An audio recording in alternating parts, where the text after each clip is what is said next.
Thank you, Haley, for joining us today at the Office of Arts and Culture virtually at our workshop sessions. Today we're doing Public Art Behind the Curtain, and Haley is from our Phoenix Airport Museum, and she's going to share with us um, all the secrets behind the curtain at the Phoenix Airport Museum. So take it away, Haley. Great. Thank you, Katie. Thanks, everyone, for tuning in. I'm the art specialist at the Phoenix Airport Museum, and I think this will just be kind of a fun look at some behind the scenes sort of things of what it's like to work at a museum in a non-traditional space.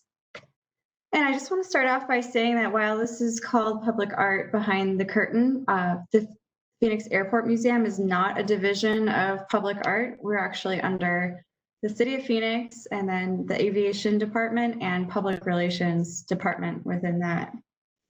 So while we do have a lot of art in public spaces, we're not part of Phoenix Public Art.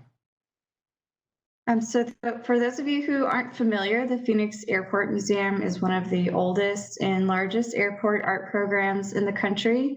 In 2018, we celebrated our 30-year anniversary of being a museum, although art in the airport has been a tradition since the 1960s.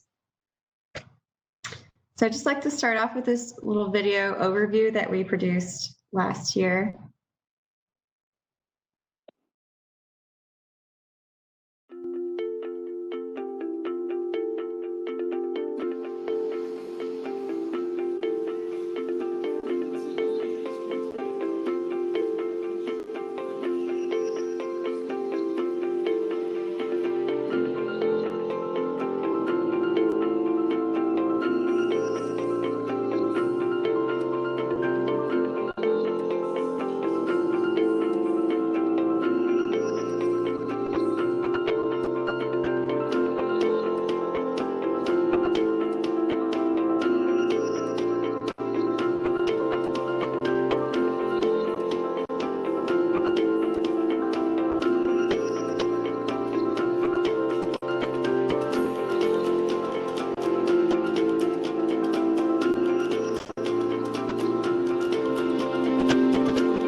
All right, so as you saw in the video, a lot of that we function as like a traditional museum. Like we have a collection of portable artwork and we use that to curate exhibitions. We have a staff of 5 and we do pretty much everything in-house from curating exhibitions to installation design, mount making. We make graphics and print and apply our own vinyl.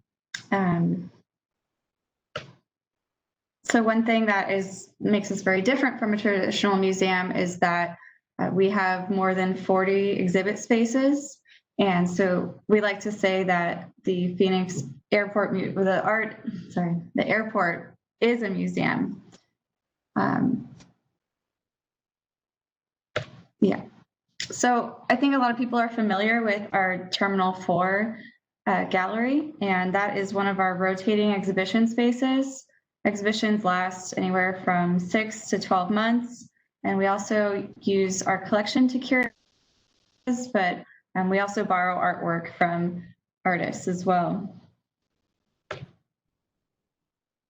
So that was one example of our exhibition space, but we have exhibition spaces in all of Sky Harbor's terminals, which are just Terminal 3 and 4 now. We also have exhibitions at the Rental Car Center, Goodyear Airport, and Deer Valley Airport.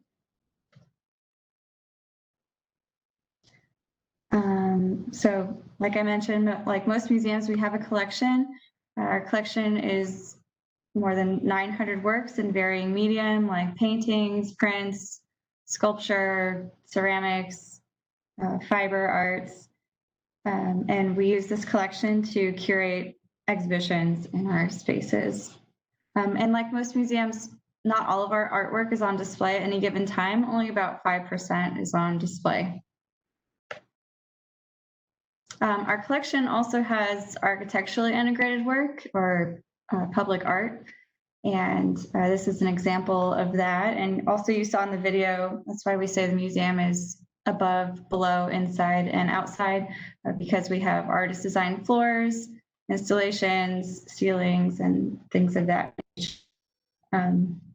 And the commissioning and purchasing process is managed by the Phoenix Office of Arts and Culture, but once it's installed in the airport, then it becomes part of our collection. And we acquire art for our collection in a number of ways. Usually, most commonly, it's through the Percent for Art program, but sometimes artists choose to donate their artwork after being in an exhibition with us. These are just some recent donations to our collection. So in addition to curating exhibitions from our permanent collection, we also borrow artwork. And since our mission is to promote Arizona's unique art and culture, any artist that we borrow from either has to be based out of Arizona or be represented by an Arizona gallery or be in a museum collection. And so this is an example of that. This is our Terminal 3 exhibition, Beyond Boundaries, Maps and Art. It's a temporary exhibition and it features 7 Arizona artists. And then there's also a few pieces that we brought in from our collection as well. So this is another example of what one of our exhibition spaces looks like. You saw the galleries in the last few slides, but this is a walk-around case. It's in Terminal 4 and Level 2 near ticketing. So it's a nice area for people to kind of pause and view while they're waiting in line to check in their bags or print a boarding pass. And it's also a walk-around case, so we like to put 3-dimensional objects in there. And this was one of our recent exhibitions called Shaping Sound, the Art of Guitar Making. And this is from objects that we borrowed from the Roberto Venn School of Luthery, which is a world-renowned guitar making school that's been based in the heart of Phoenix for the last 40 years. This is another example of an exhibition that we borrowed objects to display. We borrowed these from the Pueblo Grande Museum. So this is just highlighting the rich culture that Arizona and Phoenix has and displaying that. And Also, just highlighting the fact that we have an archaeological site only a half a mile away from the airfield. So having a museum in a non-traditional space definitely has some additional challenges. One is security. So many museums have a gallery attendant or guards standing in the spaces and making sure nothing gets touched or damaged. But we don't have that. All of our spaces are unmonitored. Although the airport is heavily monitored, they're not necessarily looking for things that we would look out for to ensure the artwork safety. So some ways that we do keep artwork safe. One way you can see in this photo here that we have these plexiglass stanchions.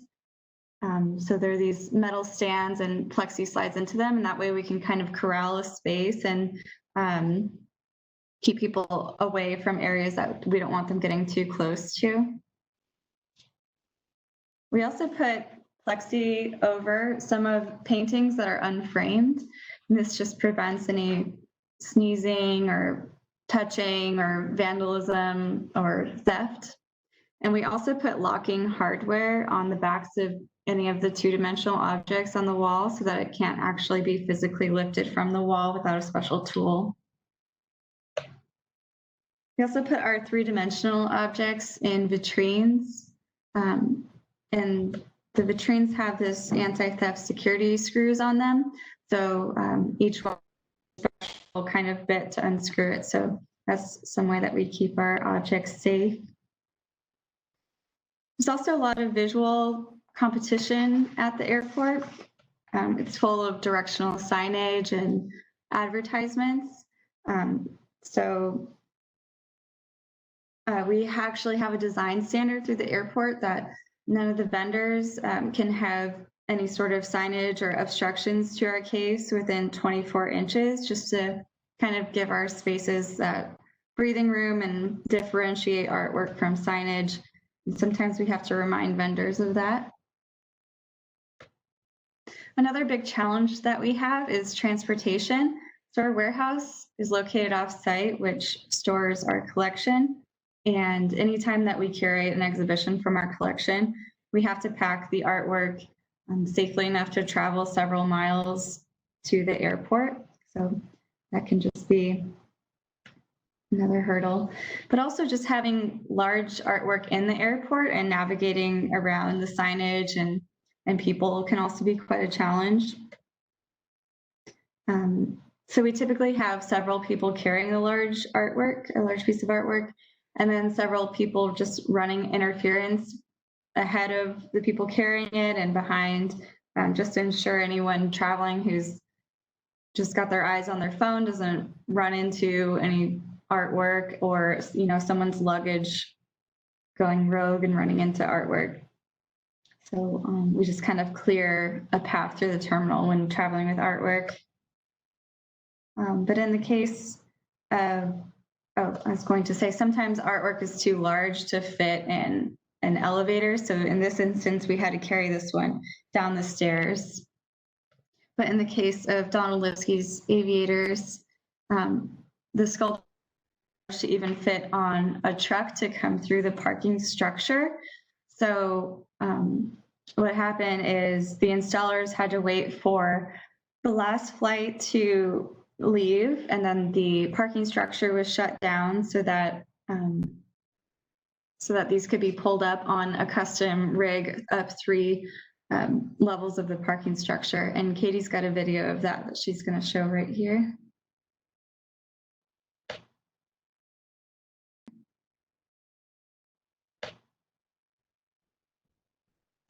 Thanks for that video, Katie. So another challenge is working with airport personnel. They can be very helpful, like letting us know when is the best time that we could bring in a large piece of artwork, when would the terminal be the least crowded. But we also have to keep them informed. Like we have to let them know whenever we're bringing a large unmarked box truck up to the curb. They want to know things like that. But this is the painting I was talking about of bringing it down the stairs. But it was so large, and there were two panels that we had some additional airport personnel come in and just block off the stairs and make sure no one was walking up or down the stairs while we were transporting this piece. Sometimes we can call facilities and they help us out with bringing equipment that we don't have and helping us out with that. We also have a few exhibition spaces that are beyond security. So as you can imagine, working with TSA, to bring large sculptures through security can be quite a challenge. This is an exhibition space that is in the International Walkway, so it's beyond customs. And the only way that we can access this is to drive a van on the airfield and arrive that way, or to be escorted backwards through customs by police. So that's definitely something that's unique to our museum. One of my favorite things about working for the Airport Museum is that nothing is permanent. We think of large scale or public art as being permanently fixed there, but in fact, everything can be moved. This is a 16-foot sculpture by Gary Slater, and it was originally purchased for Terminal 3 in 1979. You can see there on the left when it ascended up the escalators there, and it had a copper finish on it. And then when Terminal 3 was under construction, it was moved to Terminal 2's lobby, and that's what you see in the center there. And it was also refinished.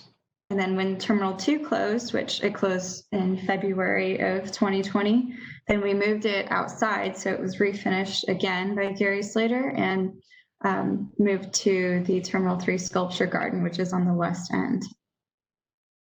And this is pretty common for large scale artwork because the airport is very frequently under construction. So especially large scale things need to be able to move around.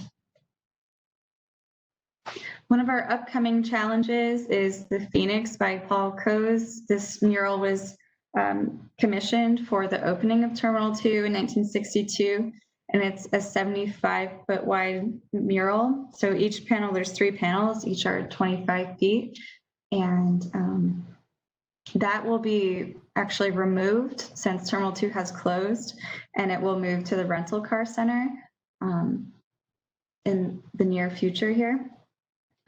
But this just goes to show that everything can be moved, even a mural on the wall can be moved. And that brings me to future challenges. With the pandemic, just navigating how to stay connected and engaged to our arts community in this increasingly virtual world. We're looking how to do tours virtually. And also one way we have adapted is we made these educational resources, and these are for teachers and learners of all ages to use and adapt or make a lesson plan off of them. And this was based on our Art on a Cellular Level exhibition. It has since closed, but the exhibition was exploring the intersections of art and science. And these online educational resources highlighted some of the artwork that was in the exhibition, but it also has some STEAM-based activities that people can do at home. And it's just, just thinking about how to use art as a lens to look at other disciplines like science or mathematics or technology. So we're planning on making some more of those in the future. That concludes my presentation. So if there's any artists watching this and you're interested in how to get involved with the Phoenix Airport Museum, we do keep a database of Arizona artists. So if you just want to send a quick link to your website or maybe some samples of your work to airport.museum@phoenix.gov, we use this database to curate exhibitions based on a specific theme, or sometimes we send out calls to art using all of the artists in our database. Thank you so much, Haley. We really appreciate it. So exciting to be able to learn and share more details about the Phoenix Airport Museum. and we'll talk to you soon. Thanks, everybody.